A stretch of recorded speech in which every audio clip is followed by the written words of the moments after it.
Assalamualaikum warahmatullahi wabarakatuh. Perkenalkan, nama saya Nurul Indah Nawangbulan dan rekan saya Nadia Wulandari. Kami dari kelompok 12 dari mata kuliah Metode Pembelajaran Bahasa Indonesia akan menjelaskan tentang pengembangan materi pembelajaran. Di sini saya akan menjelaskan tentang pengertian bahan ajar atau materi ajar. Pengertian bahan ajar atau materi ajar yaitu alat atau teks yang diperlukan guru untuk merencanakan atau menelaah implementasi pembelajaran.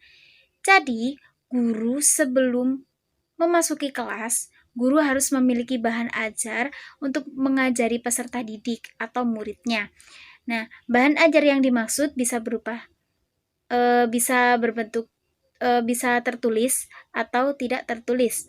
Nah, bahan ajar juga bisa disebut dengan seperangkat materi yang disusun secara sistematis, baik tertulis maupun tidak. Jadi, sehingga terciptanya lingkungan yang memungkinkan siswa untuk belajar. Di sini saya akan menjelaskan tentang prinsip-prinsip dalam pemilihan materi pembelajaran. Yang pertama adalah prinsip relevasi. Prinsip relevasi ini yaitu prinsip yang sesuai standar. Prinsip yang sesuai standar itu maksudnya apa yang ada di modul siswa itu yang akan dipelajarkan oleh kepada siswanya. Yang kedua adalah prinsip konsistensi. Prinsip konsistensi ini adanya keajegan dalam menyesuaikan sifat siswa. Keajegan dalam menyesuaikan sifat siswa ini apa maksudnya? Jadi contohnya ini ada empat siswa. Nah, 4 siswa ini berbagai macam. Jadi kita harus mempelajari sesuai dengan sifat-sifat siswa itu. Yang ketiga adalah sifat kecukupan. Nah, sifat kecukupan ini bisa sifat kecukupan ini tidak kurang, tidak lebih, jadi di tengah-tengah. Di sini saya akan menjelaskan tentang jenis-jenis bahan ajar. Yang pertama yaitu secara visual. Secara visual itu cara pandang mereka yang bisa kita gunakan buku, soal, foto, ataupun brosur. Yang kedua yaitu audio. Audio itu mendengar untuk media dengar mereka yaitu kaset, radio, atau piringan hitam. Yang ketiga, audio visual. Bisa kita gunakan film atau video compact disc. Yang keempat adalah multimedia. Bisa kita gunakan komputer, CD, atau website. Di sini saya akan menjelaskan tentang langkah-langkah pemilihan bahan ajar. Yang pertama adalah mengidentifikasi aspek-aspek yang terdapat dalam standar kompetensi dan kompetensi dasar. Yang kedua adalah identifikasi jenis-jenis materi pembelajaran. Yang ketiga adalah memilih jenis materi yang sesuai dengan standar kompetensi dan kompetensi. Baik, selanjutnya akan dijelaskan oleh rekan saya yang bernama Nadia Wulandari. Terima kasih. Baik, di sini saya akan melanjutkan mengenai menentukan cakupan dan urutan bahan ajar. Yang pertama yakni menentukan cakupan bahan ajar. Dalam menentukan cakupan atau ruang lingkup materi pembelajaran harus diperhatikan apakah jenis materinya ini berupa aspek kognitif yang berupa fakta, konsep, prinsip, dan prosedur. Kemudian aspek afektif atau aspek psikomotorik. Selain itu, perlu diperhatikan pula prinsip-prinsip yang perlu digunakan dalam menentukan cakupan materi pembelajaran yang menyangkut keluasaan dan kedalaman materinya. Keluasan cakupan materi berarti menggambarkan berapa banyak materi-materi yang dimasukkan ke dalam suatu materi pembelajaran. Sedangkan kedalaman materi menyangkut seberapa detail konsep-konsep yang terkandung di dalamnya yang harus dipelajari atau dikuasai oleh siswa. Prinsip berikutnya adalah prinsip kecukupan. Kemudian Kecukupan atau memadainya cakupan materi juga perlu diperhatikan dalam pengertian. Cukup tidaknya aspek materi dari suatu materi pembelajaran akan sangat membantu tercapainya penguasaan kompetensi dasar yang telah ditentukan. Cakupan atau ruang lingkup materi perlu ditentukan untuk mengetahui apakah materi yang harus dipelajari oleh murid terlalu banyak, terlalu sedikit, atau telah memadai sehingga sesuai dengan kompetensi dasar yang ingin dicapai. Yang kedua yaitu menentukan urutan bahan ajar. Urutan penyajian bahan ajar sangat penting untuk menentukan urutan mempelajari atau mengajarkannya. Tanpa urutan yang tepat, jika di antara beberapa materi pembelajaran mempunyai hubungan yang bersifat prasyarat, akan menyulitkan siswa dalam mempelajarinya. Misalnya materi operasi, bilangan penjumlahan, pengurangan, perkalian, dan pembagian. Siswa akan mengalami kesulitan membagi jika materi pengurangan belum dipelajari. Yang kedua adalah menentukan urutan bahan ajar. Urutan penyajian bahan ajar sangat penting untuk menentukan urutan mempelajari atau mengajarkannya. Tanpa urutan yang tepat, jika di antara beberapa materi pembelajaran mempunyai hubungan yang bersifat prasyarat, akan menyulitkan siswa dalam mempelajarinya. Misalnya materi operasi bilangan penjumlahan, pengurangan, perkalian, serta pembagian. Siswa akan mengalami kesulitan mempelajari perkalian jika materi penjumlahan belum dipelajari. Siswa juga akan mengalami kesulitan membagi jika materi pengurangan belum juga dipelajari. Kemudian selanjutnya adalah sumber bahan ajar. Sumber bahan ajar merupakan tempat di mana bahan ajar dapat diperoleh. Dalam mencari sumber bahan ajar, siswa dapat dilibatkan untuk mencarinya.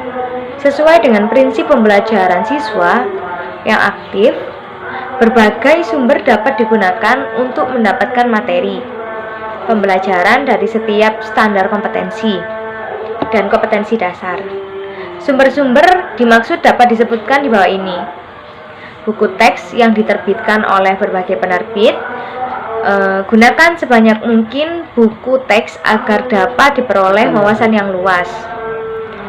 Kemudian laporan hasil penelitian yang diterbitkan oleh lembaga penelitian atau oleh para peneliti yang sangat berguna untuk mendapatkan sumber bahan ajar yang aktual dan mutakhir. Kemudian selanjutnya adalah jurnal penerbitan hasil penelitian dan pemikiran ilmiah. Jurnal-jurnal tersebut berisikan berbagai hasil penelitian dan pendapat dari para ahli di bidangnya masing-masing yang telah dikaji sebenarnya. Maksud saya, yang telah dikaji kebenarannya. Selanjutnya adalah pakar atau ahli bidang studi penting digunakan sebagai bahan ajar yang dapat dimintai konsultasi mengenai kebenaran materi atau bahan ajar, ruang lingkup, kedamaian, urutan, dan lainnya. Kemudian selanjutnya profesional, yaitu orang-orang yang bekerja pada bidang tertentu, kalangan perbankan misalnya, tentu ahli di bidang ekonomi dan keuangan. Kemudian buku kurikulum penting untuk digunakan sebagai sumber bahan ajar, karena berdasar kurikulum itulah standar kompetensi dasar dan materi bahan dapat ditemukan. Hanya saja materi yang tercantum dalam kurikulum hanya berisikan pokok-pokok materi. Selanjutnya adalah penerbitan berkala seperti harian, mingguan, bulanan, yang banyak berisikan informasi yang berkenaan dengan bahan ajar suatu mata pelajaran. Kemudian selanjutnya adalah internet yang banyak ditemui segala macam sumber bahan ajar. Bahkan satuan pelajaran harian untuk berbagai mata pelajaran dapat kita peroleh melalui internet. Bahan tersebut dapat dicetak atau juga dikopi. Yang selanjutnya adalah berbagai jenis media audiovisual yang berisikan pula bahan ajar untuk berbagai jenis mata pelajaran. Kita dapat mempelajari gunung berapi, kehidupan laut, di hutan belantara maksud saya, melalui siaran televisi. Kemudian selanjutnya adalah lingkungan, baik itu lingkungan alam, lingkungan sosial, lingkungan seni budaya, teknik, lingkungan industri, lingkungan ekonomi. Perlu diingat ya, saudara, dalam menyusun rencana pembelajaran, buku-buku atau terbitan tersebut hanya merupakan bahan rujukan. Artinya, tidaklah tepat jika hanya menggantungkan pada buku teks sebagai satu-satunya sumber bahan ajar. Tidak tepat pula tindakan mengganti buku pelajaran pada setiap pergantian semester atau pergantian tahun. Buku-buku pelajaran atau buku teks yang ada perlu dipelajari untuk dipilih dan digunakan sebagai sumber yang relevan dengan materi yang telah dipilih untuk diajarkan. Mengajarkan bukanlah menyelesaikan satu buku, tetapi membantu siswa mencapai kompetensi. Oleh karena itu, hendaknya guru menggunakan banyak sumber materi. Bagi guru, sumber utama untuk mendapatkan materi pembelajaran adalah buku teks dan buku penunjang yang lain. Kemudian saya akan menjelaskan tentang strategi dalam memanfaatkan bahan ajar. Secara garis besarnya, dalam memanfaatkan bahan ajar terdapat dua strategi, yaitu 1. Strategi penyampaian bahan ajar oleh guru. A. Strategi penyampaian bahan ajar oleh guru diantaranya strategi urutan penyampaian simultan, yaitu jika guru harus menyampaikan materi pembelajaran lebih daripada satu, maka menurut strategi urutan penyampaian simultan, materi secara keseluruhan disajikan secara serentak, baru kemudian diperdalam satu demi satu. Bisa dimaksudkan sebagai metode global. Kemudian strategi urutan penyampaian suksesif. Jika guru harus menyampaikan materi pembelajaran lebih daripada satu, maka menurut strategi urutan penyampaian suksesif, sebuah materi satu demi satu disajikan secara mendalam. Baru kemudian secara berurutan menyajikan materi berikutnya secara mendalam pula.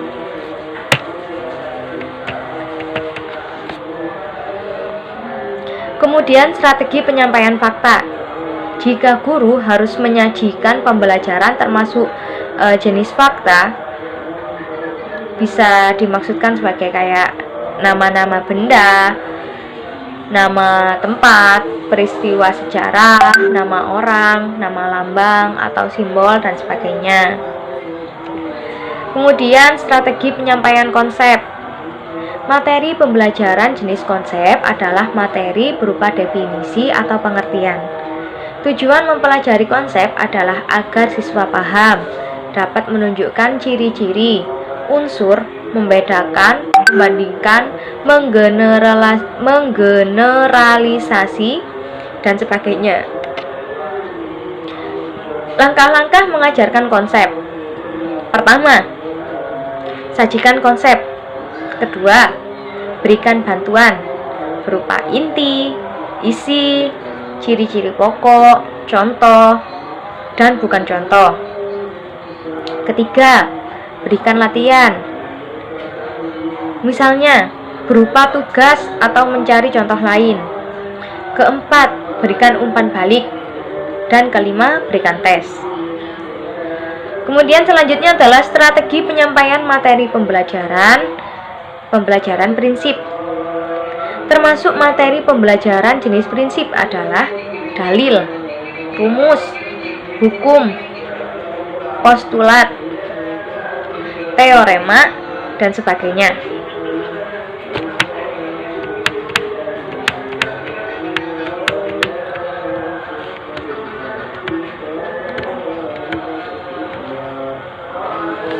Kemudian selanjutnya, strategi penyampaian prosedur. Tujuan mempelajari prosedur adalah agar siswa dapat melakukan atau mempraktekkan prosedur tersebut. Bukan sekedar paham atau hafal. Termasuk materi pembelajaran jenis prosedur adalah langkah-langkah mengerjakan suatu tugas secara urut.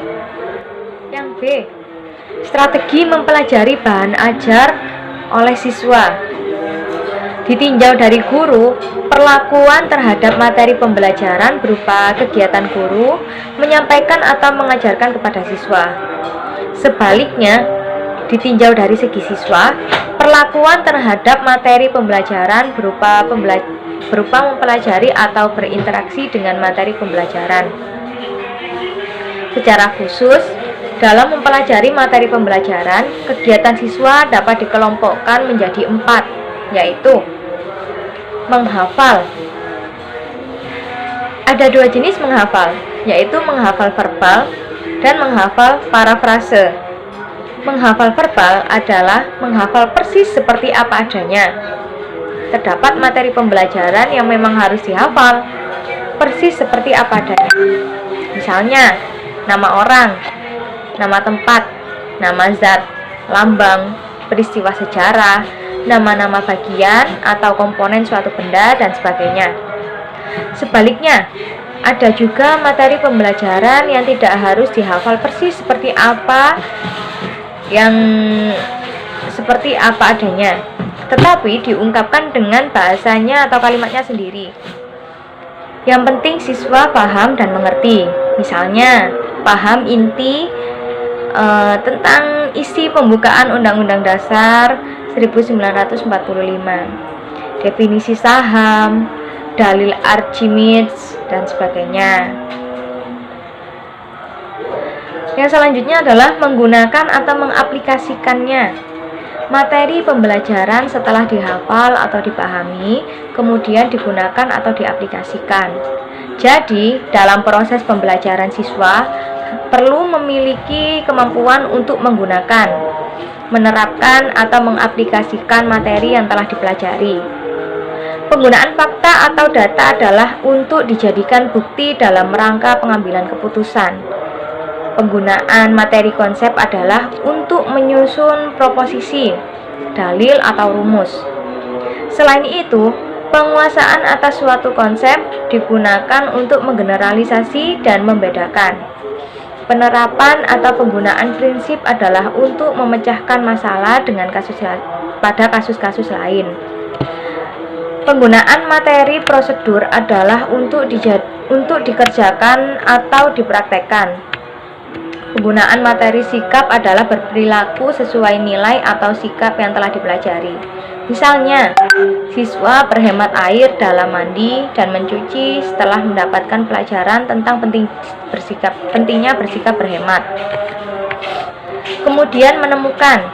Yang dimaksudkan penemuan di sini adalah menemukan cara memecahkan masalah-masalah baru dengan menggunakan fakta, konsep, prinsip, dan prosedur yang telah dipelajari. Menemukan merupakan hasil tingkat belajar tingkat tinggi. Gage menyebutnya sebagai penerapan strategi kognitif. Misalnya, setelah mempelajari hukum bejana berhubungan, seorang siswa dapat membuat peralatan penyiraman pot gantung menggunakan pipa-pipa paralon. Contoh lain, setelah mempelajari sifat-sifat angin yang mampu memutar baling-baling, siswa dapat membuat prototip model atau maket sumur kincir angin dan mendapatkan air tanah. Selanjutnya adalah memilih. Di sini menyangkut aspek afektif dan atau sikap. Yang dimaksudkan dengan memilih di sini adalah memilih untuk berbuat atau tidak berbuat sesuatu. Misalnya, memilih membaca novel daripada membaca tulis ilmiah. Memilih menaati peraturan lalu lintas tetapi terlambat masuk sekolah, atau memilih melanggar tetapi tidak terlambat, dan sebagainya. Untuk materi selanjutnya adalah materi prasyarat dan perbaikan serta pengayaan. Dalam mempelajari materi pembelajaran, untuk mencapai kompetensi dasar, terdapat beberapa kemungkinan pada diri siswa, yaitu siswa belum siap bekal pengetahuannya, siswa mengalami kesulitan, atau siswa dengan cepat menguasai materi pembelajaran. Kemungkinan pertama, siswa belum memiliki pengetahuan prasyarat. Pengetahuan prasyarat adalah bekal pengetahuan yang diperlukan untuk mempelajari suatu bahan ajar baru. Misalnya, untuk mempelajari perkalian, siswa harus sudah mempelajari penjumlahan. Untuk mengetahui apakah siswa telah memiliki pengetahuan prasyarat, guru harus mengadakan tes prasyarat. Jika berdasarkan tes tersebut siswa belum memiliki pengetahuan prasyarat, maka siswa tersebut harus diberi materi atau bahan pembekalan. Bahan pembekalan dapat diambil dari materi atau modul di bawahnya. Dalam menghadapi kemungkinan yang kedua, yaitu siswa mengalami kesulitan atau hambatan dan menguasai materi pembelajaran, guru harus menyediakan materi perbaikan atau remedial. Materi pembelajaran remedial disusun lebih sederhana, lebih rinci, diberi banyak penjelasan dan contoh agar mudah ditangkap oleh siswa. Untuk keperluan remedial perlu disediakan modul remedial. Dalam menghadapi kemungkinan ketiga, yaitu siswa dapat dengan cepat dan mudah menguasai materi pembelajaran, guru harus menyediakan bahan pengayaan. Materi pengayaan berbentuk pendalaman dan perluasan. Materi pengayaan baik untuk pendalaman maupun perluasan wawasan dan dapat diambilkan dari buku rujukan lain yang relevan atau disediakan modul pengayaan. Selain pengayaan, perlu dipertimbangkan adanya akselerasi alami di mana siswa dimungkinkan untuk mengambil pelajaran berikutnya. Untuk keperluan ini perlu disediakan bahan atau modul akselerasi. Baik, berikut yang bisa kami sampaikan. Kurang lebihnya mohon maaf. Terima kasih. Wassalamualaikum warahmatullahi wabarakatuh.